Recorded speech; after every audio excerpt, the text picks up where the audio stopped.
Cambiamos de tema, tenemos que hablar del comienzo de las clases. ¿Peligra la fecha del comienzo de clases? ¿Cuál es la situación? Entiendo que también esto se dirime distrito por distrito, pero ¿dónde están parados los gremios con respecto al comienzo de las clases, Gonza?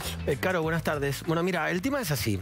Vos sabés perfectamente que, como contabas recién, la educación está distritalizada en la Argentina y aparte te diría que es una buena decisión esa porque, claro, no es lo mismo la situación económica de una provincia o de otra y el salario docente muchas veces está ligado a lo que pasa en esa provincia, ¿no? Para poner un ejemplo, el costo de vida en provincias como Santa Cruz o en Chubut es muy alto, con lo cual el salario docente tiene que estar ajustado a esa realidad. Bueno, también tenés la cuestión nacional, que tiene que ver con dos factores, Caro. Por un lado, el tema de una paritaria nacional que lo que hace es establecer un piso mínimo sobre el cual tienen que pararse los distritos para después hacer los aumentos, digamos, distritales, valga la redundancia, y tenés después algunas partidas que la Nación adjudica habitualmente por ley a las provincias, como el Fondo Compensador y el famoso FONID, que supuestamente, según denuncian los gremios y los gobiernos provinciales, la Nación no le giró este dinero a las provincias. Mañana hay una reunión muy importante para hablar de esto. Se reúne CETERA. CETERA, ustedes saben, es el gremio nacional que tiene mucho impacto, sobre todo en la provincia de Buenos Aires, en SUTEBA, pero tiene presencia en toda la República Argentina.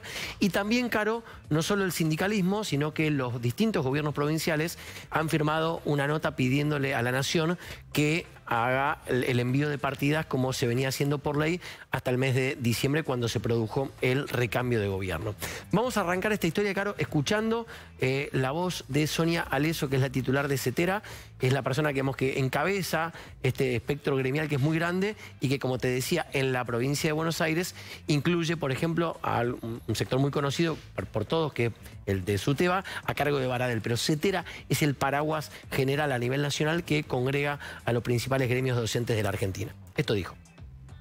Hemos reiterado la necesidad de que el gobierno convoque a paritarias en un contexto de alta inflación, de aumento de tarifas, aumento de alquileres, de alimentos. Ahora, Sonia, ¿qué pasa si el gobierno no convoca a la paritaria nacional? Mira, yo creo que vamos a entrar en un escenario muy conflictivo con respecto a la posibilidad del inicio del ciclo lectivo. Eso va a depender mucho de lo que suceda estas próximas 2 semanas. Nosotros estamos planteando la necesidad urgente de convocatoria paritaria y de mejorar los salarios. Mira, Caro.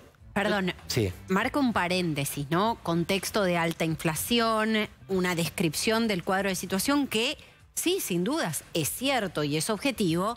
Ahora, contexto que estuvo a lo largo de los últimos años y se agravó durante la gestión de Alberto Fernández. Marco esto porque definitivamente hay una doble vara en la reacción de los gremios docentes con un gobierno y con otro, ¿no? Sí, es CETERA. Déjame, Caro, despegar.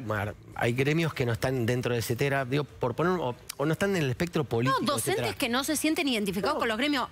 Marco esto porque en algún momento hasta me tocó hacer un informe sobre las clases o los que abogaban por el regreso de las clases en el contexto de la pandemia, obviamente un regreso cuidado, y algunos eran docentes que sentían que no estaban identificados por sus líderes gremiales, ¿no? Marco esto porque hay que, sin dudas, hacer una diferenciación. Sí. Pero hay una doble vara, ¿no? Existe la doble vara, es cierto. Ahora, fíjate, yo te quiero mostrar esto que me parece que, digamos, amplía un poco el panorama del reclamo, porque el tema del FONID y del Fondo Compensador, lo mismo está pasando con el transporte, claro, ¿no? Sí, claro. El gobierno decidió dejar de enviar partidas, digamos, colaborativas con los gobiernos provinciales para poder sostener transporte y educación es un tema muy sensible. Transporte también. Mirá lo que te voy a mostrar ahora, porque esto lo publicó, de hecho, en su cuenta de Twitter, Tadeo García Salazar, es el ministro de Educación y Cultura de Infancias del gobierno de la provincia de Mendoza. Aclaro esto porque Tadeo García Salazar es radical, es de la UCR y su jefe político es Alfredo Cornejo, que es la UCR Malbec, digo, más ligada a los intereses, por ejemplo, de Juntos por el Cambio. No es el kirchnerismo el que está pidiendo esto. Él muestra en su cuenta de Twitter esto. Mira, vamos a hacer clic en la primera de las fotos, que es básicamente la foto más importante. Me parece que es donde están las firmas de todos los ministros de Educación de las provincias argentinas pidiéndole al gobierno nacional que por favor restituya la partida correspondiente al FONID y al Fondo Compensador para poder justamente cumplir con el sostenimiento de la educación como servicio público. Siempre decimos esto, cuando decimos educación como servicio público, también incluye esto a la gestión privada de la educación. Y esto lo digo, conozco mucho por mi familia, digo, la educación privada no es que es privada, es una concesión privada de un servicio público. Es lo mismo que con el transporte. Cuando ustedes ven de repente un colectivo que dice empresa Magoya, es en definitiva una empresa privada que está concesionando un servicio público. Bueno, acá pasó esto, ¿no? Fíjense tanto en el transporte como en la educación, acá no estamos hablando ni de radicales, ni de peronistas, ni de kirchneristas. El ejemplo más cabal de todo fue, por ejemplo, el de Eduardo Pacerini, el intendente de Córdoba Capital, un hombre que responde a Martín Yarlora, firmando, por ejemplo, la carta pidiendo, por favor, la restitución del fondo compensador para el transporte, cuando el secretario de Transporte es parte de su mismo espacio político, que es Majeta, ¿no?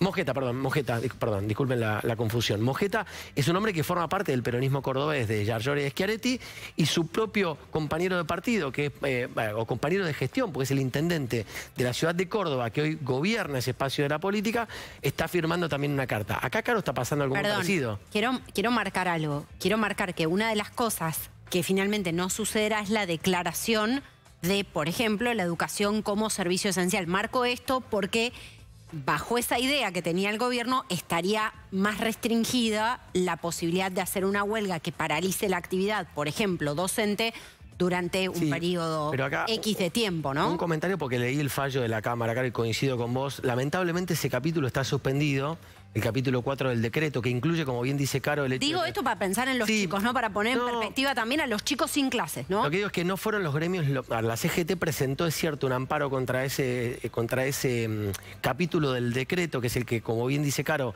plantea algo muy razonable, como el hecho de que los servidores públicos tienen que contemplar que su medida de fuerza atenta justamente contra una necesidad que es urgente para parte de la población, como es la educación o la salud. La Cámara Nacional, en el foro laboral, digamos, decretó en su momento la suspensión de ese capítulo del decreto. Me parece, Caro, que ahí también hay una cuestión que hay que sumar, ya que lo planteás, y es que lo que le plantea la Cámara al gobierno es que las transformaciones de fondo que implican lo que es la plataforma política de un país requieren en un país serio de un acompañamiento parlamentario para garantizar que gobierne Milei, Macri, Alberto Fernández o quien sea, esto continúe. Pero insisto, Caro tiene razón en esto.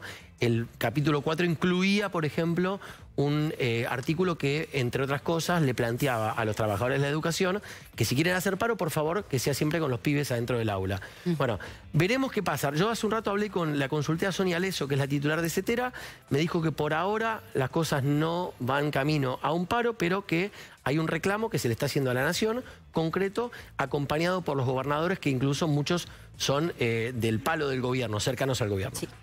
Muchísimas gracias, Gonza. Vamos a estar ampliando.